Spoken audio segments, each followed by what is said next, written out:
개그맨 박수홍 측의 친형의 횡령 증거가 될 만한 법인카드 처리 내역에 대해 처음으로 입장을 밝혔습니다.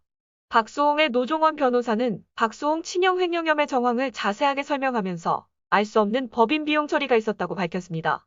자세한 내용은 지금부터 전해드리겠습니다. 먼저 유튜브 채널 가세연에서 박수홍 방탕생활의 팔알은 손원수에게 있다고 폭로했습니다. 방송인 박수홍이 친형 부부에게 금전적 피해를 입었다고 밝힌 뒤 진실 공방을 진행 중인 가운데 박수홍을 옹호하며 친형 부부를 비판했던 개그맨 손원수에 대한 사생활 폭로가 나왔습니다.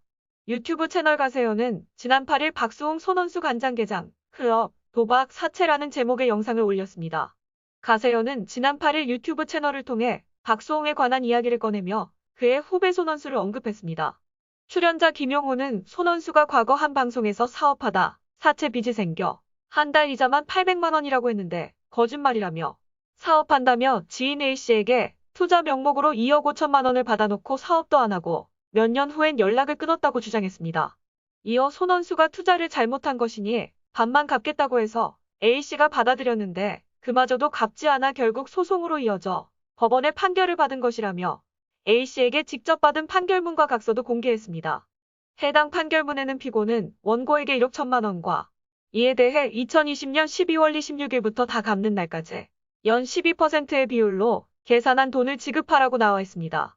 김용호는 이런 상황에 대해 사채에 시달리고 있다고 방송에서 얘기하고 있다며 그렇게 박수홍에게도 붙어서 형을 공격하고 언론 플레이를 하는 것이라고 주장했습니다. 김용호는 또 박수홍의 사생활에 손원수가 큰 영향을 미치고 있다고도 주장했습니다. 그는 박수홍의 방탕한 생활의 팔알은 손원수라며 제보에 따르면 박수홍, 손원수와 간장게장집 사위라 칭하는 일반인 남성과 어울려 클럽에서 헌팅하고 다녔다고 말했습니다. 이어 간장게장집 사위라는 사람이 물주 역할을 했는데 지금은 도박빚을 피해 도망갔다는 말이 있다고 주장했습니다. 가세연은 최근 불거진 박수홍과 친형 부부의 갈등에 대해 박수홍이 여론전을 하고 있다며 박수홍의 사생활을 폭로하고 있습니다. 이번 사태의 본질은 횡령인데 가세연은 끝까지 박수홍의 사생활을 언급하고 있습니다. 손원수의 예언처럼 흠집내기를 하고 있습니다. 심지어 1993년생 여자친구를 언급하더니 이제는 절친의 사생활까지 언급하면서 흠집내기를 하고 있습니다. 한편 박수홍 측이 친형의 횡령 증거가 될 만한 법인카드 처리 내역을 언급했습니다. 백화점에서 값비싼 여성 옷 구입 내역을 비롯한 알 수 없는 비용 처리 등이 있었다고 했습니다. 박수홍은 동대문에서 옷을 구입하는 것과 상반됐다는 점에서 비난 여론이 들끓고 있습니다. 박수홍 법률 대리인 노종원 법무법인 S 변호사는 박수홍 친형의 횡령 정황을 설명하며 백화점에서 값비싼 여성 옷을 산다거나 박수홍이 다니지 않는 고가의 헬스클럽 회원권, 에스테틱 미용 등에 사용됐다고 말했습니다. 그는 이어 정작 박수홍은 동대문에서 옷을 사는데 말이다라며 분노했습니다. 최근 5년만 한정해 보더라도 추정되는 횡령 액수는 50억 원이 넘는다고 주장한 노 변호사는 박수홍의 매출이 1년에 수십억임에도 불구하고 정작 받은 금액은 2억 원 정도라고 했습니다. 박수홍은 개인 통장도 형에게 맡긴 채 용돈을 받고 살았다고 합니다. 앞서 박수홍은 친형 부부로부터 오랜 기간 금전적 피해를 입었다며 지난 5일 특정경제범죄가 중처벌 등에 관한 법률 위반 횡령 혐의로 이들을 서울서부지방검찰청에 고소했습니다. 친형 측의 구체적인 횡령 내용은 친형 부부가 정산을 제대로 하지 않았고 세금 비용을 박수홍에게 부담시켰으며 회사 자금을 빼돌리고 법인카드를 개인 용도로 무단 사용한 점 등 크게 3가지입니다. 형 측이 93년생 여자친구 문제를 꺼낸 것에 대해 대응할 필요성을 느끼지 않는다고 한 노 변호사는 사생활에 관한 문제다. 개인 재산을 개인이 처분하는 것은 자유재량이라고 밝혔습니다. 악의적인 비방의 경우엔 명예훼손으로 대응할 생각이라고 한 그는 그러나 93년생 여자친구가 있다는 게 악의적인 비방인지 개인의 명예를 훼손한 것인가를 생각해 볼 필요가 있다는 취지의 입장을 밝히기도 했습니다. 노 변호사는 박수홍이 효심이 남다르다 보니 형제간의 불화가 부모님에 대한 누가 될까봐 걱정이 깊다며 본인 가족사로 많은 분들에게 불편함을 끼친 것에 가슴 깊이 죄송해하고 있다는 근황을 전했습니다. 또한 9일 방송된 YTN 라디오 양소영 변호사의 상담소에서 양소영 변호사와 이인철 변호사는 박수홍과 친형 부부 재판의 법적 쟁점을 주제로 이야기를 나눴습니다. 이 변호사는 형제끼리 가족 간에 분쟁이 생겼을 경우 법으로 가는 것은 정말 최후의 수단이다. 박수홍 씨가 고소까지 했다는 것은 얼마나 힘들었는지를 알 수 있다고 운을 뗐습니다. 양 변호사는 지금 박수홍이 15kg 정도 체중이 빠졌다고 한다. 저도 방송 녹화 갔다가 깜짝 놀랐다. 저는 사실 어디 아프신가 건강검진을 간다고 하시기에 그런 줄 알았는데 뉴스를 보고 이 일이었구나 했다며 일단 합의 제안을 7대3으로 나누자고 했는데 잘 안 됐나 보다라고 말했습니다. 이 변호사는 연예인분들이 방송 활동에 집중하기 위해서 재산 관리 등을 가족이나 매니저에게 맡기는 경우가 종종 있다. 박수홍 씨도 소속사를 설립하며 형이 대표를 맡고 수익 정산을 박수홍 씨가 7, 소속사가 3으로 합의했다고 한다고 설명했습니다.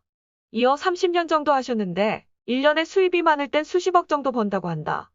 그런데 실제로 소속사에서 받는 연봉이 1억에서 2억 정도밖에 안 받았다고 한다.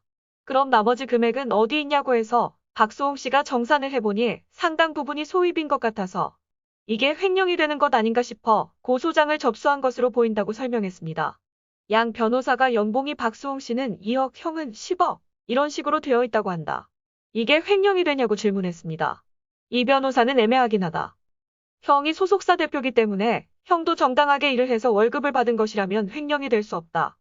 그렇지만 월급을 넘어서거나 합의된 7대3으로 정산하기로 했는데 약속을 위반해서 개인적인 이익을 취했으면 법적으로 횡령이 될 가능성이 있다고 설명했습니다. 양 변호사가 박수홍이 친형으로부터 돈을 돌려받을 수 있을지 의문을 보이자 이 변호사는 안타깝지만 제가 보기에 돌려받기 어려울 것 같다고 이야기했습니다. 이어 실제로 이런 일이 발생해서 법률 대리인이 고소나 민사소송을 해서 판결받기까지는 어렵지 않다. 증거 자료가 있으면 판결까지 받는다. 판결받고 집행까지 가서 실질적으로 돈을 받는 게 굉장히 어렵다고 말했습니다. 한편 구자룡 변호사는 YTN 라디오에 출연해 사기 및 업무상 횡령 배임 혐의가 성립할 수 있다고 전망했습니다. 첫째, 성립 혐의입니다. 박수홍의 주장은 세 가지입니다.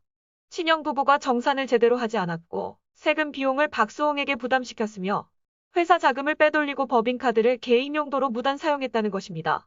먼저 정산을 속여 각종 비용 부담을 박수홍에게 전가하고 정산 내역을 속였다면 사기죄입니다. 이어 사업 불인정 항목으로 회사의 자금을 빼돌리거나 법인카드를 사용한 것은 횡령 배임이고 이 경우 친형은 소속사 대표라 가중 처벌될 수 있습니다. 또한 금액이 5억 원 이상이면 특정경제가중처벌법이 추가됩니다. 둘째, 가족 문제라 형사처벌이 어렵다는 말은 거짓입니다. 본 사건은 직계혈족 배우자, 동거 친족, 동거가족 사이의 재산범죄는 그 형을 면제한다는 형법 328조 친족상도례와는 무관합니다. 형제간 문제인데다 이미 다른 세대를 구성했기에 동거 친족이 아닙니다. 특히 법인 자금을 횡령 배임한 부분은 피해자가 법인이기 때문에 처벌의 장애 요소는 없습니다. 셋째, 횡령을 알게 된 시점입니다.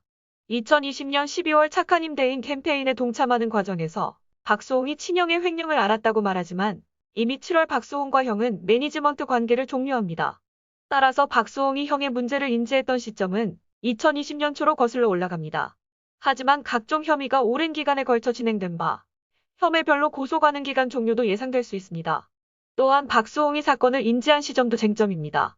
왜냐하면 형사소송법 230조에서 범인을 알게 된 날로부터 6개월을 경과하면 고소하지 못한다고 규정하기 때문입니다.